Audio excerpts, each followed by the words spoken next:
Hello everyone, welcome to Impact the World, and this is a special encore show. Many of you will be familiar with Anita Moorjani. She most notably wrote a book called Dying to Be Me, which was a global phenomenon and has been translated into many, many languages. It's one of my favorite all-time spiritual books, and having spent some time with Anita, she is a truly wonderful and sensitive soul. And so it has been really gratifying to see her move her work in the direction of helping sensitives. Everything that she has learned, understood, and also paid attention to with all of the people that she's been working with and meeting over the years who have responded to her book. So she just released a book last year called Sensitive is the New Strong. And this year in 2022, the anniversary edition of Dying to Be Me was released. So we thought this would be a great time to revisit this conversation with Anita, all about sensitivity, empaths, and how the very sensitivity that we all have can be a great gift for us, and how to deal with some of the challenges that may come with it. So it's always a pleasure to spend time with her, and I think you will enjoy this conversation.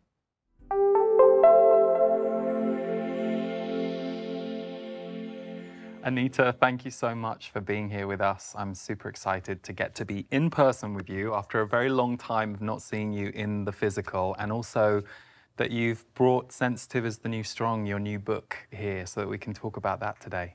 Yes, it's actually super exciting to be here because it's been a while with COVID and everything. Yeah, and for anyone who watches the show or listens to the show regularly, Anita and I did an interview that was episode 32. And in that, we really focused on Dying to Be Me, your first book. And we also had your husband, Danny, on the show, which was a real treat. So for anyone who wants to check that show out, check out 32. But maybe you could give us a little bit of context for those who don't know you about Dying to Be Me, which really was the book that brought you into the self-help world. Yes, so what happened is I didn't set out to be an author. I never knew this is what I was going to be doing. I was living in Hong Kong at the time, and I was diagnosed with lymphoma, which is a form of lymphatic cancer, back in 2002. And it continued to progress, and in 2006, I was at a point of what the doctors term as end-stage cancer. So in other words, I had been in stage 4, but now it was in the final stages of stage 4, and I was in the process of dying. It was terminal, and on February the 2nd, 2006, I went into a coma, and the doctors said that I wasn't going to come out of the coma. And at that point, my body had stopped absorbing nutrition, so I weighed about 85 pounds. My lungs were filled with fluid. So prior to falling into the coma, I had struggled with, I couldn't even lie down. I couldn't even lie flat because I would choke on my own fluid. And I had tumors throughout my entire lymphatic system, the size of golf balls, from the base of my skull, all around my neck, under my arms, in my chest, and all the way down to my abdomen. And so by this point, I was so tired and worn out, and I was filled with fear. I was afraid of the disease. I was afraid of death. I knew I was dying. I was afraid of the treatments, and I was in so much pain and so much discomfort. And then on February the 2nd, I went into a coma, and my organs were now shutting down. That's what the doctors told my family, that my organs had shut down and that I would not be coming out of the coma. They said I wouldn't even make it through the night. But unbeknownst to my family and the doctors and everyone around me, I was, even though my physical body was in the coma, I felt like I had left my body, and I felt amazing and incredible, and I felt light and free, and all the pain was gone and the fear was gone. It was just incredible. And I felt enveloped by like a ocean of just love, unconditional love. Even those words don't do it justice. And I felt like I was surrounded by beings, some of whom I knew from this lifetime, but many of whom I didn't recognize from this life. But they were there to help me through this process. And my dad, who had died 10 years prior, he was there as well. But the main thing I felt was that I was loved unconditionally, in that I didn't have to do anything to prove myself. I was loved just because I existed. And I had never felt like that in my physical life before, because I'd always been someone that was always seeking people's approval, and I always felt I needed to prove myself. And this was the first time I felt, wow, I never needed to do that. I'm loved just because I exist. And I started to realize that we are much more powerful than we have ever been led to believe. I felt powerful, magnificent, like I felt like my spirit was huge, my soul, or whatever we want to call it. And I understood why I had cancer, why I had got sick, and it was because I'd never realized who I truly was. And of course, I wrote about all the details, and I've spoken about them in many videos. But basically, I reached a point where I was given a choice as to whether to continue on in that realm or to turn back and come here, back into my body. And no part of me wanted to come back into my body, because I had been suffering, my family was suffering. I wanted to stay there where it was so beautiful. But my dad said to me that now that you know the truth of who you really are, if you go back, your body will heal very quickly. And he wanted me to know it wasn't my time, and I had gifts waiting for me here. And also, I realized that my husband, Danny, and my purpose was linked. And if I didn't come back, he wouldn't be able to complete his purpose either. So I made the decision to come back. And my dad said to me that just go back and live your life fearlessly. And that's when I came out of the coma. And within weeks, all the tumors just shrunk and disappeared. And that was in 2004, March 2004. I was released from the hospital to go home and live my life cancer-free. And here I am. And the doctors were unable to explain what happened. They said that I was lucky to be alive. It was a spontaneous remission, but they couldn't explain how or why it happened. But I know how and why it happened. Yeah, and you know, I've spoken to a lot of people over the years who've had near-death experiences, friends and friends of friends, and whenever your name comes up, and I think of that book, Dying to Be Me, which is one of my all-time favorite spiritual books. I read it before I even knew you, back when it first came out. I think that in a way, your book and your story, you've served as a bit of an ambassador for the world around several different themes. Obviously, that there is more to life, but what I love really that seems to be the takeaway for you, and you share this in the book, is love yourself, love your life. Love is the energy to live through. And I look at your journey this past 15, 16 years, and it's a very different life. And you do work with Danny, who's such a wonderful part of the work that you do. And the two of you work as a team to bring your writings, your message, your videos, and your inspiration out into the world. So it's a really incredible team that you guys are and have. Yeah, thank you. Yes, I wouldn't be able to do a lot of this work if it wasn't for him. He's just been an incredible partner. But not only that, even when I was dealing with the illness itself, those 4 years that I was going through the journey of the cancer, he was right by my side and just trying to make me as comfortable as possible. And even when I thought I was going to die, when I said to him, I'm going to die, he would actually say, I'm not going to let you. And I would say, how are you going to stop me? And he'd say, just try me. I'm going to come and get you back. That's fantastic. So I know that Dying to Be Me has affected millions of people around the world, and you brought that book out in 2011, and then you were very much a speaker and someone going and facilitating workshops in the self-help world. And I remember having dinner with you, and it was about 2 years ago, and you told me, oh, I asked you what you were working on, and you said, I have this book coming out. And I said, what's the title? And you said, Sensitive is the New Strong. And I got all the shivers. And it just felt to me that not only is this book needed, but also it felt like you were beginning a new arc in your journey as a teacher and as a voice in the world and as an inspiration. So I know the book has just been released, and I know it's been phenomenally received by people. I'll just ask you first, how do you feel now that you have this baby out in the world and this is now part of your work and your life? I feel really good. I actually felt as I was writing this book that this is a very important book. And I have had things happen to show me that it is an important book. A couple of things is that, as you know, Wayne Dyer was the one that brought me out into the world. And what happened is that on March 16th, 2011, so I'm living in Hong Kong at that time, and I get this email from Hay House, who I knew of Hay House, that they were publishers, but I didn't know them personally. I'd never communicated with them in my life before. I'd never been an author before, nothing.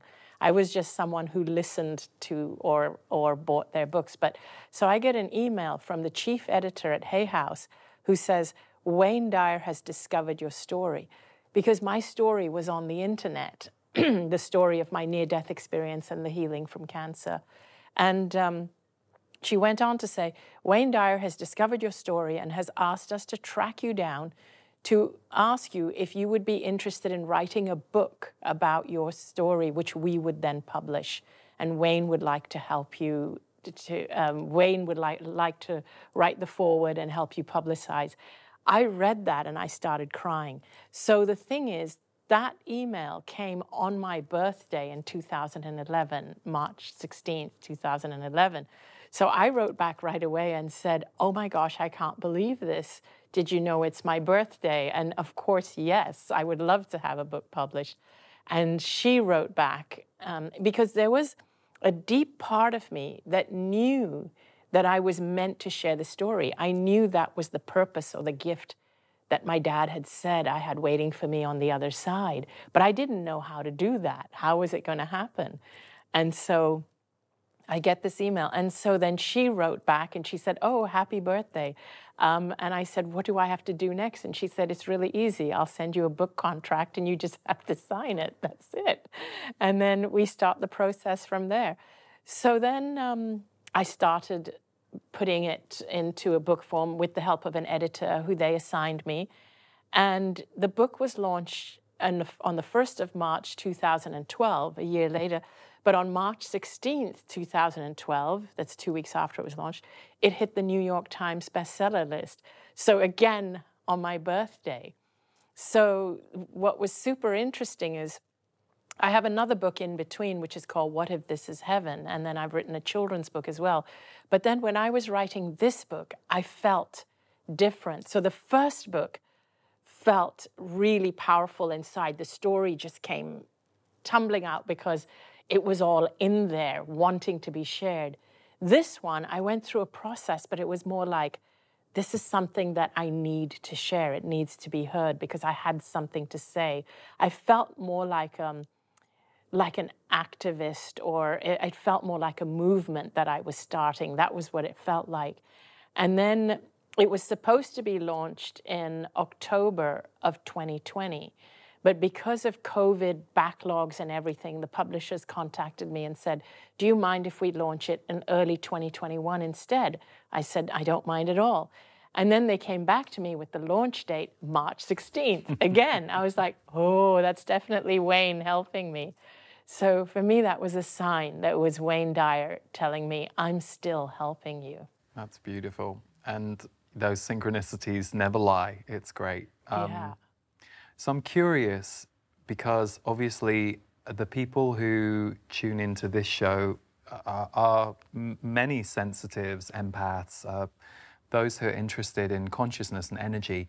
But how would you describe, if someone is curious, well, I don't know, am I a sensitive? What is a sensitive? Like, how do you introduce that conversation for someone who's wondering if they are a sensitive person or they have a certain sensitivity? Because it's a whole new world, I think, that we're unpacking now as a culture. So I'm curious what your definition of a sensitive might be. So I ask people questions and see if they relate to it. For example, if somebody is going through pain and hurt, do you immediately feel for them? Do you immediately have this feeling that I want to reach out and help them? Is that instinctual for you, like without even thinking about it? Or even your verbal response is very compassionate towards them, and it just comes to you really naturally. Or if you see someone that's in physical pain, do you immediately feel yourself, your physical body kind of feeling like, ooh, that must really hurt? You can feel what it feels like. And also, do you know things before people tell you things? Do you intuit things? Do you hear things? Do people tell you you're really weird? Do you have trouble fitting in?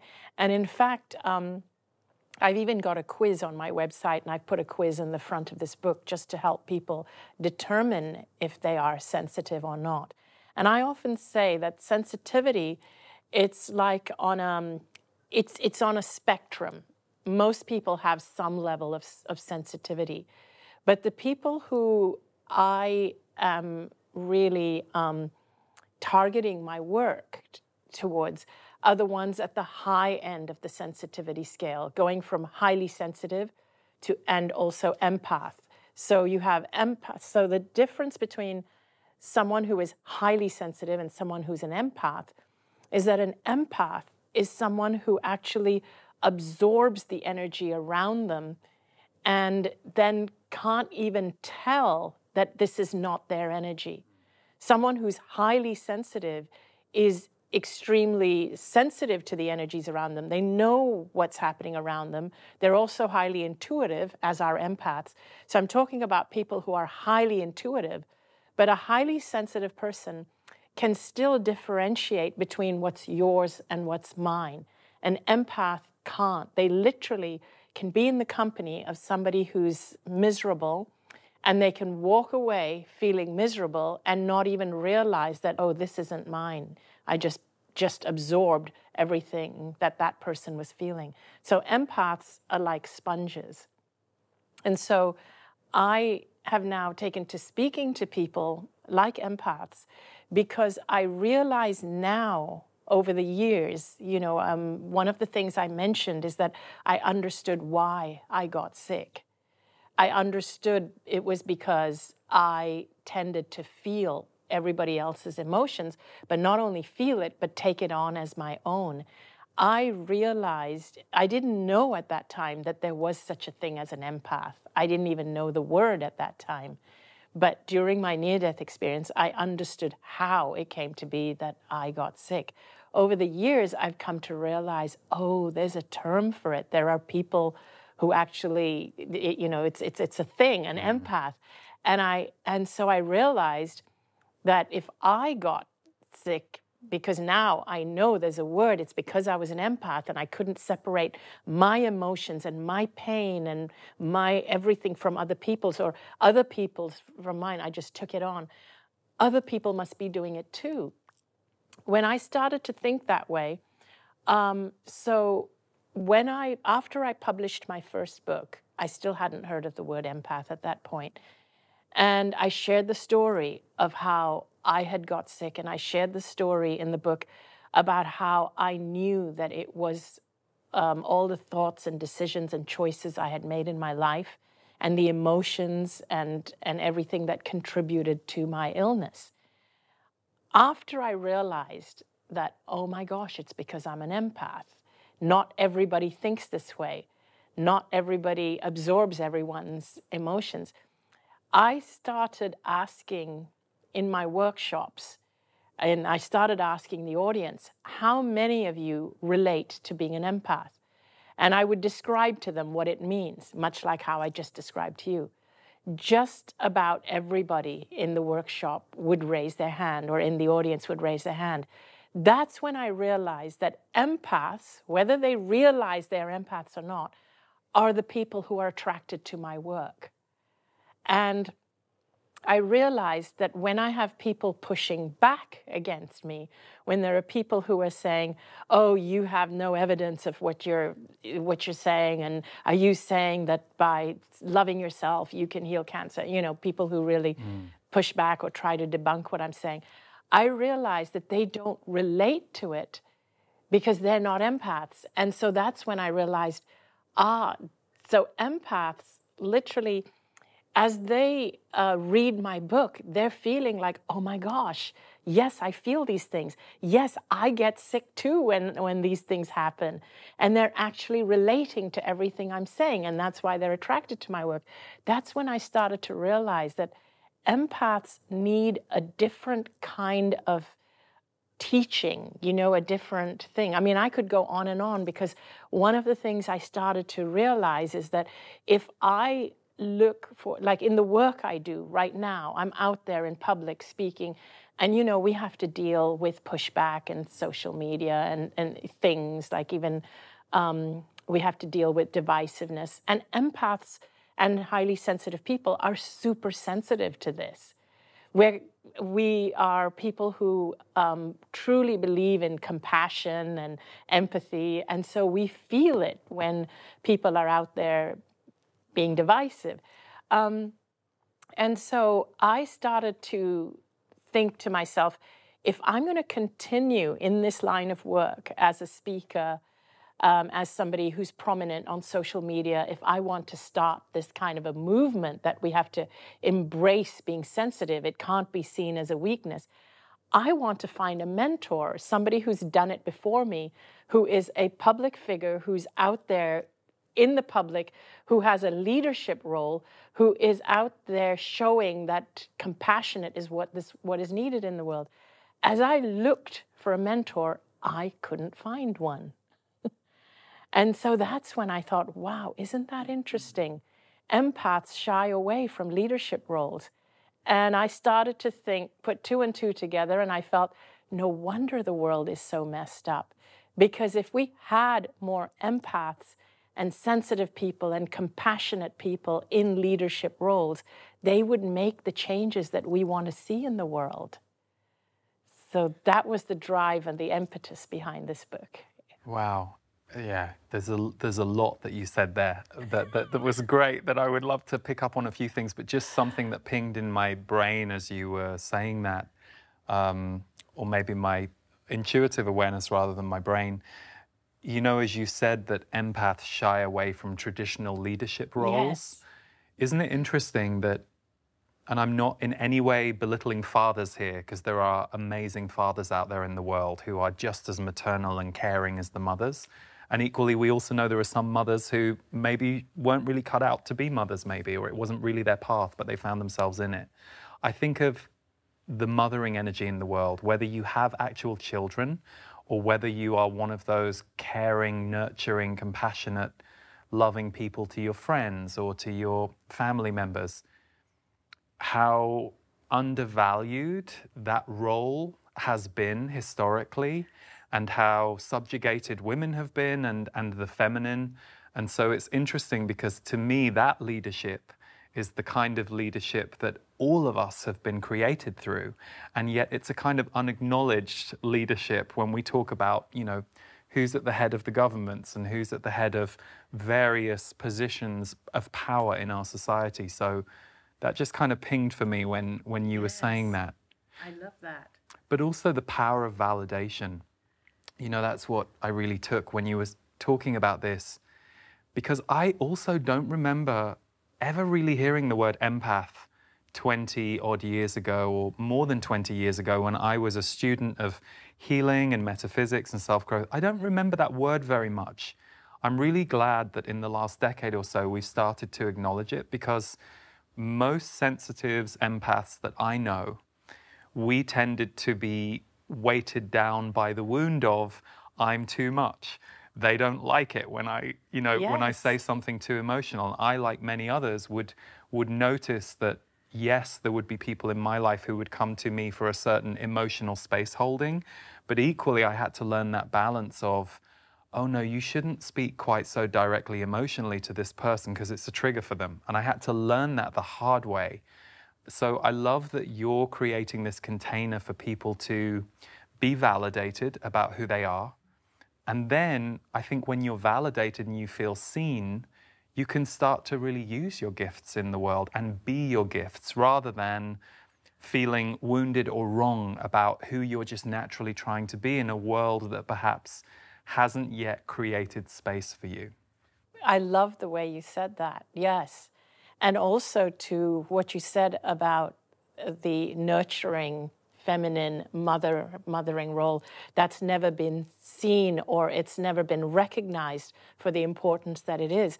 On the other side, on the flip side, when men are compassionate and empathic and sensitive and highly sensitive, they're actually made to be seen as weak. They're shamed for it. It's worse for men who are sensitive than it is for women, which is also really, really sad, because what the world needs today is more sensitive men. And what saddens me also is that when you have women taking up leadership roles, they seem to become more like men to take on such roles. So that is what's really sad in our world. And that's why the reason for the title is because I feel that we need to redefine what it means to be strong. We need to redefine the word strength, because currently people who are ruthless, people who are highly competitive, who win at all costs, they are defined as strong. We need to stop seeing those as strengths. We worship people who make it to the top through competition, ruthlessness.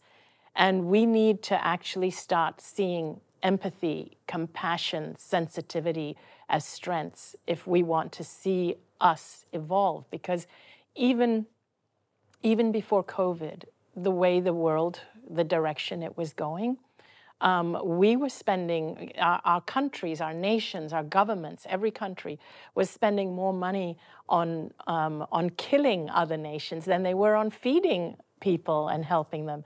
I think if you had a more empathic leadership, they would be more focused on feeding people. We would heal world hunger overnight if you had empath leaders. And the other piece I wanted to speak to also is about intuition, because empaths and highly sensitive people are extremely intuitive, but many of them suppress their intuition because they want to fit in. They want to be validated and accepted by the world around them. So I often say that highly sensitive people and empaths are six-sensory beings trying to live in a five-sensory world. And you know, most of them are in tune, and you, of course, are a prime example of this. You're highly intuitive, you communicate with the other side. I feel guided with the other side all the time. I wouldn't be where I am today if it wasn't for the guidance I receive all the time. And yet, prior to the near-death experience, I believe I was guided all the time, but because I didn't listen to it, I gave my power away to authorities. That's why I wasn't following my calling. I never loved myself. I suppressed myself to try not to disappoint people. That's why I ended up getting sick. God, so again, so many things I could say. Yeah, a couple of things there, because one thing that strikes me, so you just reflected who I am in the world, and I go back 10 years, I mean, even 5 years to some degree, but especially if I go back 10 years, 15 years, 20 years, I was channeling, I was connected to the other side from the age of, very directly from the age of 22. But I had all of these other parts of myself the people pleaser, the one who liked harmony, the one who didn't like saying no, the one who didn't like feeling distress in the room, the one who didn't want to say the thing that might upset. You know, all of those parts of me had to, piece by piece, in turn, over the years, heal. And of course, it goes on. You know, the more we're alive, the more new layers appear. It takes time for that synthesis to happen, where you can get to a point where you're able to be who you came here to be in a less encumbered way than you used to be. So I just also want to acknowledge that to anyone listening, or you know, having some light bulb moments, but thinking, oh my God, I've got this, this, and this. We all have it, or we've all had it, and it just, you know, you take care of one piece at a time. But I think what you're addressing, and this goes back a couple of points really, if we can allow this to come into the world through everyday leadership, because not everybody's going to go into politics or be the head of an organization, but the more we individually hold space for our own sensitivity and make it okay out there in the world, the more that ripple effect moves through the world. And I mean, for me, the men who I know who are vulnerable and in their hearts and capable of sensitivity, they're like superheroes to me. I'm like, oh, wow. And it's not that there's anything wrong with some of the other men I know who maybe aren't yet able or comfortable to be there. I think that's just the way we as men have been conditioned on the planet. Yes. And then the same with women. Like, you know, here's your box, here's who you're allowed to be, and now we're going beyond gender norms. And I think part of the reason we're going beyond gender norms on the planet is to bring balance. It's to bring more multidimensionality to this kind of crazy soup that we're all in. But what you're addressing and what you're holding space for is a kind of emerging superpower on the planet, really, acknowledging your sensitivity and bringing it to your life. Yes, thank you. And exactly. It's not just about acknowledging it so that you can go and start a movement or take on a leadership role or become a politician. It's not for that, but it is first acknowledging it within yourself and understanding it. Because when I realized that I was an empath, when I started reading up on it, I was like, oh my gosh, I felt liberated. And on the one hand, people have said to me, but you know, you shouldn't label yourself. But I say, no, to me, the term label means you're boxing something in and you're limiting it. But when I discovered I was an empath, it set me free. It liberated me because it gave me a description as to who I am, or a part of certain traits that I have. And it helped me understand myself better so that I could work with those traits. And so what I started to understand is that because an empath, and this is me understanding the dynamics of what happened and why I ended up being such a people pleaser and taking on all these things, I understood that because as an empath, we feel the energies around us and we take on these energies and we realize instinctively, not consciously though, we don't know we're doing this, but if somebody around us isn't feeling good, we don't feel good. So our immediate instinct is to want them to feel good so that we can feel good. Now, if I'm the one that's causing that person to not feel good, I immediately feel, oh no, I don't feel good if they don't feel good, so I need to behave myself, or I need to behave a certain way so that they feel good. This is how we give our power away to other people. As empaths, empaths are prone to becoming people pleasers and doormats because they want the people around them to be happy, because they feel happy when the people around them are happy, because they then feed off that energy. So what I try and do in my work now, in my book, is I point this out to you. And so if you can figure out other ways to actually bring up your happy and bring up your energy, what happens is when you can expand your energy and make your energy strong and powerful, and I talk about the importance of self-love, because the less you love yourself, the smaller your energy field. But the more you love yourself, the bigger your energy field. I speak about how it's not egotistical to love yourself. For an empath, it's important. I didn't love myself and I got sick. So it is important to love yourself. It's selfless to love yourself, because what happens is the bigger your energy field, the less likely you are to take on everyone's energy, because yours is strong and powerful. And at the same time, when yours is strong and powerful and joyful and filled with love, when other people are around you, their energy field gets uplifted.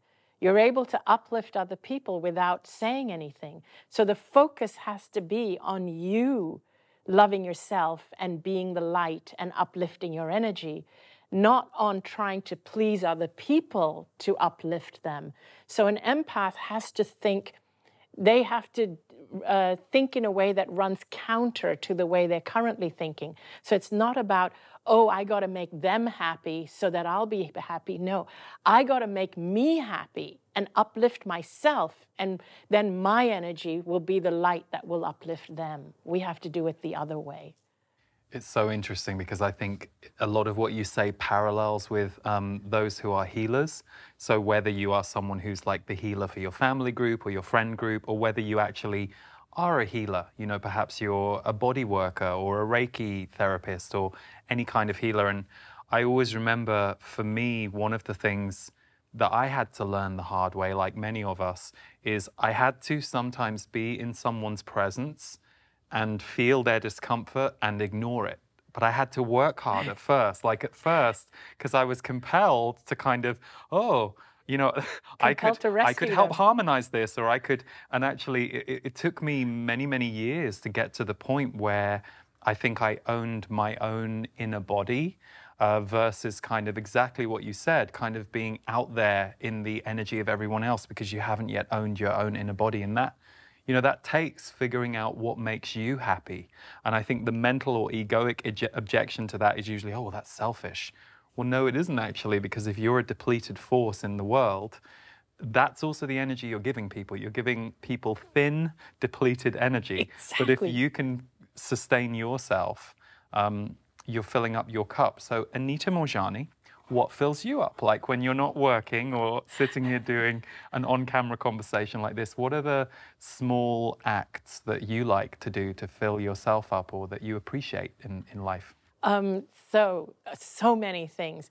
I do actually love chatting with people like you. And I know that right now we are, of course, doing something official on video, but actually hanging and chatting and playing and eating with people, like-minded people like yourself, that is one of the most fun things for me to do. And also being out in nature, like being by the ocean, being by the beach. I love just walking. I love walking outside. I love sunshine. I love plants and things like that. I love music. I just love music, makes me very happy. I love cooking. And you're an amazing cook. Thank you. I enjoy cooking. For me, cooking is like a huge ceremony. Even when I make tea, it's a huge ceremony. It's not just a tea bag in a mug with water. It's a whole thing where I have to steep the tea in a teapot and then pour it. And I usually put some kind of a creamer or milk or something, and I like to froth it. And so it's a whole palaver, as we say in English. Yeah. So I like doing things like that. And one of the gifts that the last year, 2020, brought me is, of course, it was a shock, everything that was happening, and all my trips were canceled. But one of the gifts it brought me was that I was able to slow down. And that's when I realized that, wow, I was actually more depleted than I thought. And I started doing all those things again. I started cooking and walking and making tea and listening to music. And I realized how much I had missed all that when my life was a bit crazy and I was traveling. But all of those things fill my cup and charge my batteries. Beautiful, beautiful. So I'll ask you a little bit about writing, if I may, because Sure. writing is something I know that many people are passionate about. You know, a lot of people say, I feel like I have a book in me, or they want to, whether it's write an online article or something. But one of the things I hear over and over again is people asking, well, what's a good writing practice, and how long should you write per day? And I think sometimes the process of writing is a bit mysterious to a lot of people. So I'm curious if you don't mind sharing with us, what's your writing process, or is it different with each book? So it has been a little different with each of the 3 books I did, but the one thing in common is that when I start writing, I have to write without thinking. And the thing is that I'm the kind of person that needs to work with an editor, because I'm not good at then organizing my thoughts in an order that will actually work. So in an order that will work for the reader. So I do write my own books. I do not get a ghostwriter, so I do write them, but I write them in segments, in sections, and so I just write and write and write whatever is in my head, and it just comes out. Like, it might be, but they are, every thought process that I write down is complete in and of itself. So it could be something that happened to me, like, for example, each book, all 3 of my books have lots of anecdotes taken from different parts of my life. Or in this book, there's a lot of anecdotes from events I've done and stories people have shared with me. And so I will suddenly go, oh, wow, that incident that happened, or that story that person told me, or this thing that happened to me, that would go great in this book. It'll fall into that theme. And so I'll write that out. It'll be an entire incident from beginning to end that happened to me. I might speak about the time that I was bullied at one of my jobs many years ago. And so I will write. And then once it's done, it's out, I won't revisit that piece again. And then it's with the help of my editor that we then string everything together to make it into a book with chapters. And we will talk with each other about what should go towards the beginning and how it can progress. And so that'll be a conversation.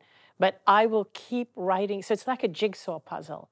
So it's lots of complete little pieces that then have to go together. Beautiful. And it's funny you mentioned ghostwriters, because it was a shock to me when I first started working in this field that, you know, quite a few people will have ghostwriters, but I also think it's important sometimes to demystify the book process, because I think if you don't know about writing a book, you tend to think that you're just sat there like this and all just, and actually, you know, sometimes it can take a village to help you bring a book together. It does. Yeah. How long did this one take, Sensitive is the New Strong? It took 3 years, I would say, actually. But although I say it took 3 years, probably 2 years of writing, and then even after all the content is written, then you're still going back and forth with the editor, and then there's the publishing process.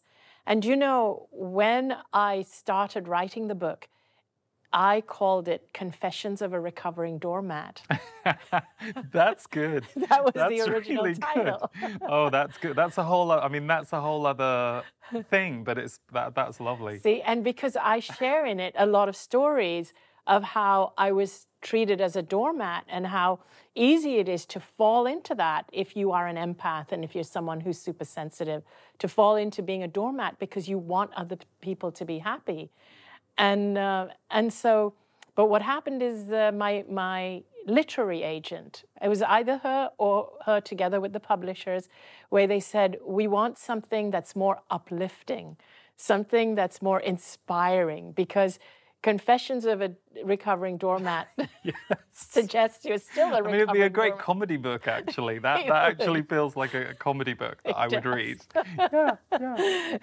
Yeah, so there are some stories. So this was like right in the beginning of my writing process.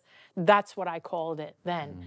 And so there are some of the original anecdotes that I wrote for when it was that title are still there, because I continued writing from then. When she told me to change the title and I came up with a few, I really liked Sensitive is the New Strong. It resonated with me when I came up with that. And she was saying, oh, we can still bat it around a bit. But then I thought, no, this is it. This is the title I want. And so then what my editor pushed me to do was she started to push me more towards making it solution-oriented, because this title suggests that there are tools and solutions, whereas Confessions of a Recovering Doormat doesn't. Yeah, yeah. No, and I remember when you said it to me, it had that feeling. And even I remember sharing the day the book came out, or the day after, I shared a post on Instagram, and so many people in the comments I saw, if they didn't already know you, everyone was like, oh my God, I need that book because of the title, you know, it conveys. And so I do think that your book and other things that are out there in the world right now that are helping to validate and strengthen our sensitivity, it's going to be a really important force for good. And I'm curious for you, I'm guessing, and you can correct me if I'm wrong, but I'm guessing that in a way, you having this very public life that you've had for the last decade, which you weren't planning and wasn't who you were before, in a way, I'm guessing some of the lessons that you've had through being put in that very public position have contributed to your learning about yourself as a sensitive. Because like you said earlier, it's a tricky position to be in sometimes. It's, you know, there's a lot coming at you. There can be a lot of projection, psychic energy, and I'm guessing that in a way this is what became of the woman who wrote Dying to Be Me, went on to discover this next phase of her journey. That's how I see it. Very well put, 100%. This is exactly what went on to, this is the next part of my own personal journey. And also, just to even add a piece to that, when I was dealing with being in the public eye, I touched on it a little bit earlier, but I realized that as a sensitive person, and you probably relate to this, is that we are extremely sensitive to criticism. And that's one of the reasons why sensitive people shy away from the public eye. There have been many times where I felt, oh gosh, I wish I could take a break from this, from being in the public eye, or take a break from the world. But you can't, because even when you take a break, because I do take a break from looking at social media or following things, I can take a break, but it still goes on. Same, yeah. So that also informed my thinking a lot, that I started to realize that, you know, if there is, because I started to look at people who get a lot of criticism, but still go on. And so that's when I started to realize that sensitivity is like on a spectrum. And so if you are at the higher end of the spectrum, you are more likely to be very, very afraid of criticism, or very sensitive to criticism. And the people at the lower end of the spectrum are not as sensitive to criticism. But here's the thing, the people at the lower end who are not who are not as sensitive to criticism are also at the lower, because they're at the lower end of the sensitivity scale, they're also less empathic to the needs of other people, which means that the ones that are more empathic are more sensitive. And so here, you know, so here's that whole thing of that the more empathic you are, the more you shy away from the world. The less empathic you are, the more likely you are to be out there convincing everyone that what you're saying is right and true. And that's one of the things I started to notice, is that when we have people who are the loudest voices among us, it's not that they are correct, it's that they are the most convincing. You know, because some of the things that still irk me, for example, about the world we live in, you know, we all know that we should not kill people. We absolutely should not. It's morally wrong. Nobody has the right to kill people. It's also legally wrong. It's against the law. If you or I killed someone, we would go to jail. Why do governments have the right to create armies and train young people to carry rifles and go into countries and kill people? What gave them the right to override this universal law? And so things like that, I'm like, how do we give them, why are we giving them the power? Why are we worshiping these people? Why are we saying that they are our leaders? Why can't we call somebody a leader, somebody who is going to actually put down their rifles and raise their consciousness instead? Why don't we look to that as being our role models? And why don't we look to that as being a form of strength? It's only because one set of voices are more convincing than the other, and we all follow the louder voices. It's so true. And, if you think about, for example, being in a room full of 10 people, and if one of them has an anger outburst and is loud and throws their energy into the room, they tend to draw all our focus. And they're what we'll remember, that imprint. So it's interesting hearing you say that, because I think most people I know anyway would agree that in the last 4 or 5 years, the insanity of our world is getting more increasingly, I should say the insanity of the system of our world is increasingly in people's awareness. The question is, what do we do now, and where do we go from here, and how do we start to bring more humanity into our systems? Because I know a lot of people who would say, oh, well, we can't do anything because the system is rigged and we can't do anything. And then what my guys are always saying is, you're here creating it. And every tiny action that any of you take, and any small conversation that you have that you perceive as small or tiny, is not small or tiny, because it ripples out. And, going right back to the beginning of this conversation, my grandmother was such a leader figure in my life, and she was so quiet. Like she hardly said a word, and she didn't have a big public life, but her leadership energy instilled something in me that I still carry to this day. So I hope, with everything you just said, I think we all hope and wish that in our lifetime we get to see some of that insanity and inhumanity change. And in the meantime, we're here with our sleeves rolled up, getting on with the day-to-day job of it all. Yes, and you're so right that we are at some level enabling or co-creating it as well. And it doesn't have to be people like us stepping out, or empaths stepping out into the world, but doing it in their quiet way, as your grandmother did, just doing it in their quiet way. Yeah, and something you said a moment ago, I think is why your book and your work and this topic in general, whether it's through your work or anyone else's work, is so important right now. It's way too easy for us to crumble in our sensitivity when we look at some of the stuff going on in the world, and it's so normal. It's a path that many of us know, like the dark nights of the soul you go through, where you're like, what the hell is this stuff that we're seeing out there? And so I think the more you can uncover who you are and what you need in the world to thrive and to be here and be present, the more you're going to be able to create the change you wish to see. But I also just want to say that I think sometimes there are people I've met over the years, and I probably had this a bit myself, being very hard on yourself because you're feeling down or depressed about the world. And yeah, I wish I was making a difference too. And I always say, don't worry about making a difference, just get yourself back first. So if you're in a really tough spot, work on doing everything you can to bring yourself back to a kind of neutral place. And then from there, you'll be able to show up in the world in a different way. But yes, crumbled sensitivity and impacted sensitivity is where we lose our power and our ability to be in light, bring light, experience light.